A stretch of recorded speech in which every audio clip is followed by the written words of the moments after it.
इस वीडियो में जो लड़की आपको दिख रही हैं, उनका नाम है वर्षा कुमावत। अजमेर की रहने वाली हैं। उन्होंने अपनी मर्जी से अपने पूरे बाल डोनेट किए हैं कैंसर के मरीजों के लिए। वर्षा हमेशा से ही कैंसर पेशेंट्स के लिए कुछ अच्छा करना चाहती थी। 2019 में उन्होंने फैसला लिया कि वो अपने बाल डोनेट करेंगी, लेकिन इसे कैसे किया जाएगा इस बात से वो पूरी तरह से अनजान थी। उन्होंने सोशल मीडिया के जरिए कुछ ऐसी संस्थाओं के बारे में पता किया जो कैंसर के मरीजों के लिए काम करती हैं। फिर वर्षा ने इसी एक संस्था की मदद से अपने बाल डोनेट किए। चूंकि हमारी सोसाइटी आज भी औरतों के लिए सौंदर्य के कॉन्सेप्ट में इतनी ज्यादा जकड़ी हुई है कि लड़कियों के लिए उनके बालों को बहुत अहम माना जाता है, उनके अस्तित्व का हिस्सा माना जाता है। जिन लड़कियों के बाल छोटे होते हैं उन्हें अभी भी मॉडर्न या फॉरवर्ड कहते हैं या बहुत ही नेगेटिव सेंस में परकटी बुलाते हैं। ऐसे में वर्षा का ये डोनेशन काफी अहम है, लेकिन वो इसे कुछ बड़ा नहीं मानती। उनका कहना है कि 1-2 साल में तो बाल दोबारा आ ही जाएंगे, लेकिन अगर उनके डोनेशन से किसी कैंसर पेशेंट के चेहरे पर खुशी आती है तो इससे बड़ी खुशी की बात उनके लिए कोई दूसरी नहीं है। आप भी सुनिए उन्होंने और क्या कहा।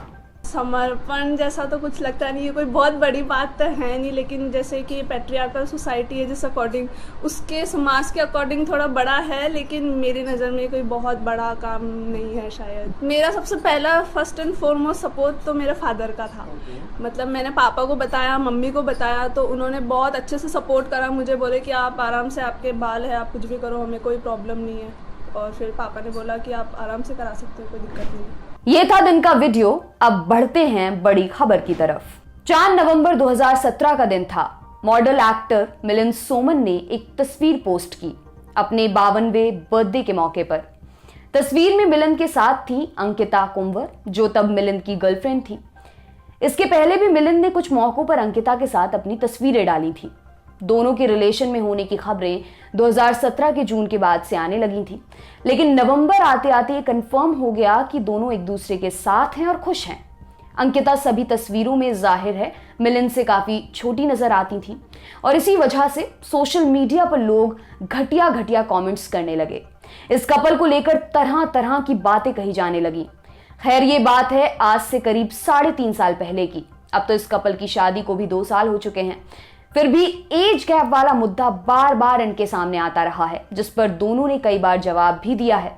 हाल ही में एक बार फिर अंकिता ने एज गैप को लेकर बने स्टीरियोटाइप के मुद्दे पर इंस्टाग्राम पर एक पोस्ट किया है, जिसके बाद से कपल फिर से खबरों में है। केवल यही एक कपल ऐसा नहीं है जिन्हें ज्यादा एज गैप होने की वजह से घटिया मानसिकता वाले लोगों की भद्दी ट्रोलिंग का सामना करना पड़ा हो। ऐसे कपल्स की लिस्ट काफी ज्यादा है। आज की बड़ी खबर में इसी लिस्ट के बारे में हम आपको बताएंगे। साथ ही ये भी बताएंगे कि किस तरह से लोग इन्हें टारगेट करते हैं और फिर कैसे इन कपल्स ने इस ट्रोलिंग का सामना किया। नमस्ते, मेरा नाम है दिव्यांशी और आप देख रहे हैं द ऑर्डिनरी शो। 2017 में जब मिलिंद और अंकिता एक कपल के तौर पर सामने आए थे, तब किसी ने कहा था कि अंकिता केवल 16 की हैं, तो किसी ने उन्हें 18 का बताया था। वाहियात कमेंट्स की बाढ़ आई थी। लोगों ने मिलिंद को ताऊजी कहा, किसी ने शुगर फ्री डैडी या सिल्वर डैडी जैसे शब्दों का इस्तेमाल मिलिंद के लिए किया। कुछ ने तो कटाक्ष के लहजे में कहा था, आपकी बेटी बड़ी प्यारी है। एक ने कहा था, वो यानी अंकिता यंग और कमजोर है, आपको यानी मिलिंद को कुछ मैच्योरिटी दिखानी चाहिए थी, साइको। लोगों ने मिलिंद और अंकिता के रिलेशन को लॉलिता फिल्म से कंपेयर भी किया था। ये एक हॉलीवुड फिल्म है जिसमें एक आदमी को अपनी स्टेप डॉटर से प्यार हो जाता है और दोनों के बीच फिजिकल रिलेशन भी बनते हैं। लोग मिलिंद को टारगेट करने लगे कि वो फिट हैं तो अपनी बेटी की उम्र की लड़की से रिलेशन बना रहे हैं और ना जाने क्या क्या कहा गया। खैर, वक्त बीतने के साथ लोगों को पता चला कि अंकिता एक एयरलाइंस में काम करती हैं और 2017 में उनकी उम्र 18 नहीं बल्कि 25-26 के करीब थी। मिलिंद और अंकिता की मुलाकात 2013 में पहली बार हुई थी। 5 साल तक एक दूसरे को डेट करने के बाद 2018 में उन्होंने शादी की। पिछले साल अंकिता ने अपनी ट्रोलिंग को लेकर एक पोस्ट भी किया था। कहा था, इनमें से अधिकतर लोगों ने अपनी जिंदगी में कभी प्रेम महसूस नहीं किया। उन्हें मदद चाहिए, मानसिक, शारीरिक, आध्यात्मिक रूप से, लेकिन उन्हें मदद नहीं मिलती उनके एटीट्यूड और शायद उनके माहौल की वजह से। इसलिए अगली बार जब आप अपने बारे में कुछ बुरा सुने या कोई नफरत भरा कमेंट देखें तो समझ लीजिए कि लोग आपके बारे में बुरा मानकर और बोलकर अपना फ्रस्ट्रेशन निकाल रहे हैं। हाल ही में एक यूजर ने अंकिता से सवाल किया कि वो बड़े उम्र के आदमी से शादी मत करना वाले इंडियन स्टीरियोटाइप को कैसे मैनेज करती हैं। इस पर अंकिता ने लिखा, सोसाइटी में जो भी अनकॉमन होता है लोग उसके बारे में बातें करना पसंद करते हैं और ये केवल भारत तक सीमित नहीं है। हम एक प्रजाति के तौर पर अज्ञात अप्रत्याशित चीजों के बारे में अजीब होने की प्रवृत्ति रखते हैं। एक सर्वाइवल स्किल है। कभी कभी हम उस स्किल की उपयोगिता और बर्बादी के बीच अंतर नहीं कर पाते हैं। मैंने हमेशा वही किया है जिससे मुझे खुशी मिली है। ऐसा नहीं है कि एज गैप की वजह से ट्रोलिंग का सामना केवल उन कपल्स को करना पड़ता है जिनमें पुरुष ज्यादा बड़े हों, बल्कि अगर गलती से महिला अपने पार्टनर से उम्र में बड़ी हो जाए तब तो जैसे लोगों की दुनिया पलट जाती है। ज्यादा दूर नहीं जाएंगे, प्रियंका चोपड़ा और निक जोनस का केस ही देख लीजिए। जब साल 2018 में दोनों कपल के तौर पर सामने आए थे तब प्रियंका 35 की थी और निक 25 साल के थे। 10 साल का अंतर है दोनों की उम्र में। लोगों ने तब ये कहा था कि निक प्रियंका के बच्चे की तरह दिखते हैं। उनकी हाइट प्रियंका से कम थी तो इसका भी मजाक बनाया गया था।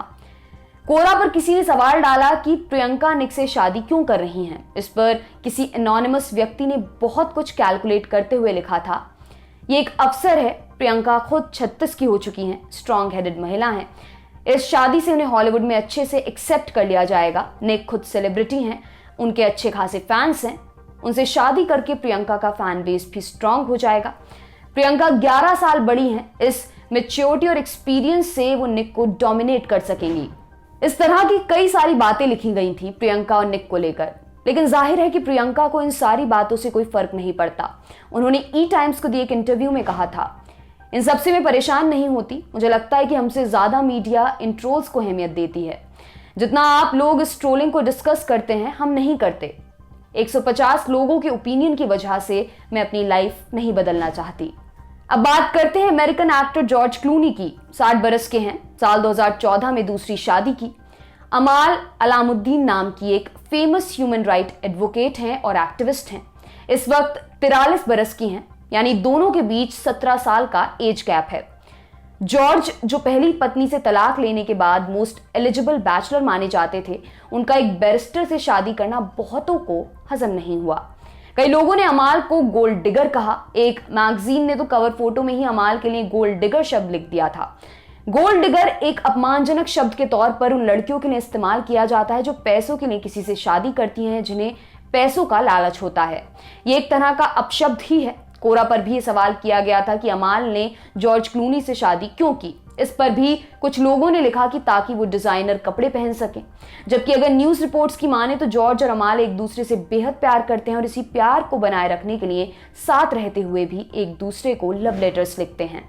अब कुछ दिन पहले हुई एक घटना के बारे में बताते हैं। पीएनबी बैंक स्कैम का आरोपी और भगौड़ा बिजनेसमैन मेहुल चौकसी का मामला इस वक्त खबरों में है।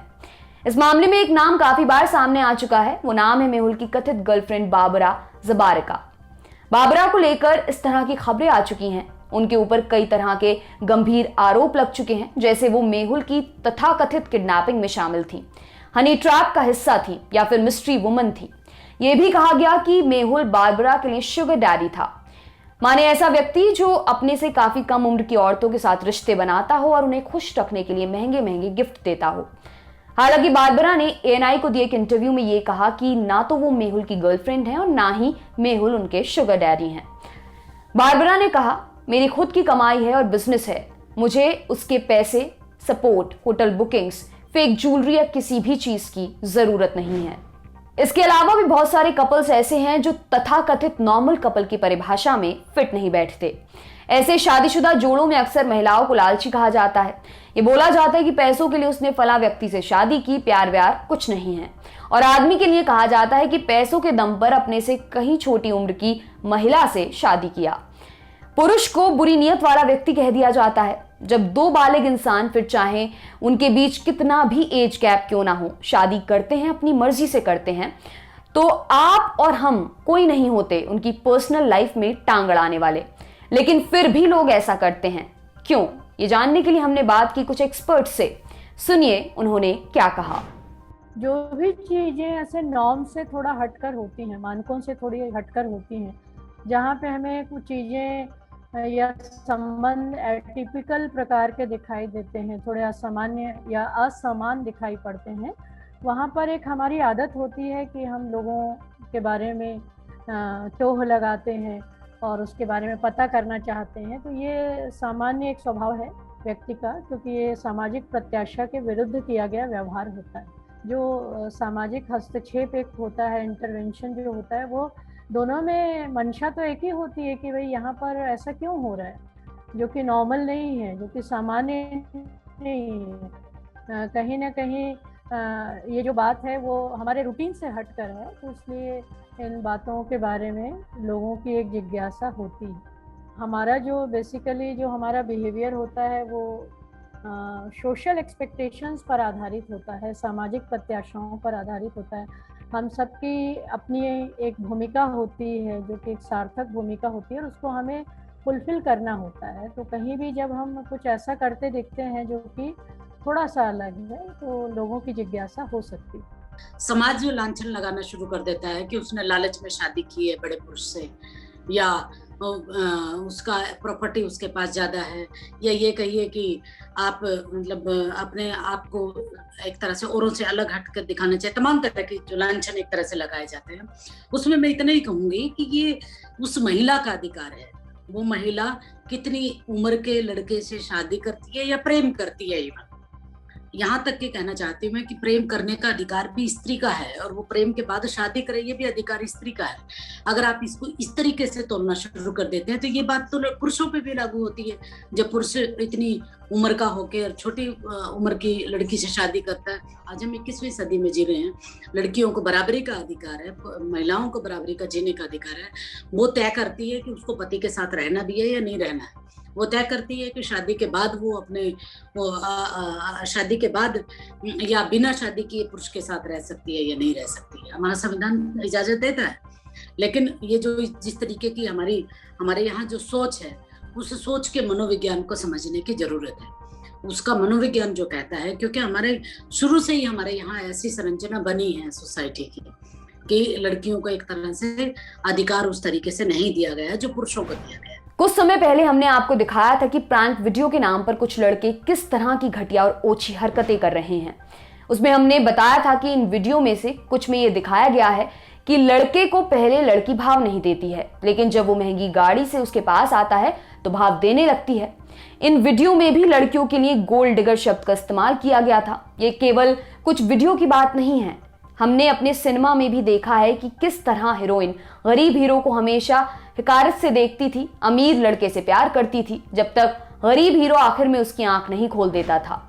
औरतों के प्रति जो ये नफरत है कि वो तो पैसे वालों के साथ चली जाती हैं, या फिर जो कई तरह के व्हाट्सएप जोक्स आते हैं जिनमें ये कहा जाता है कि महिलाएं पतियों के पैसे बहुत खर्च कराती हैं, इन सब के जरिए बस ये बताने की कोशिश होती है कि औरतों के मन में पैसों को लेकर बहुत ज्यादा लालच है। ये सारी बातें ही स्त्री विरोधी सोच को दिखाती हैं। इस सोच से हम आज भी जकड़े हुए हैं। लड़कियों को गोल्ड डिगर कहकर टारगेट करने के लिए एज कैप तो बस एक बहाना है।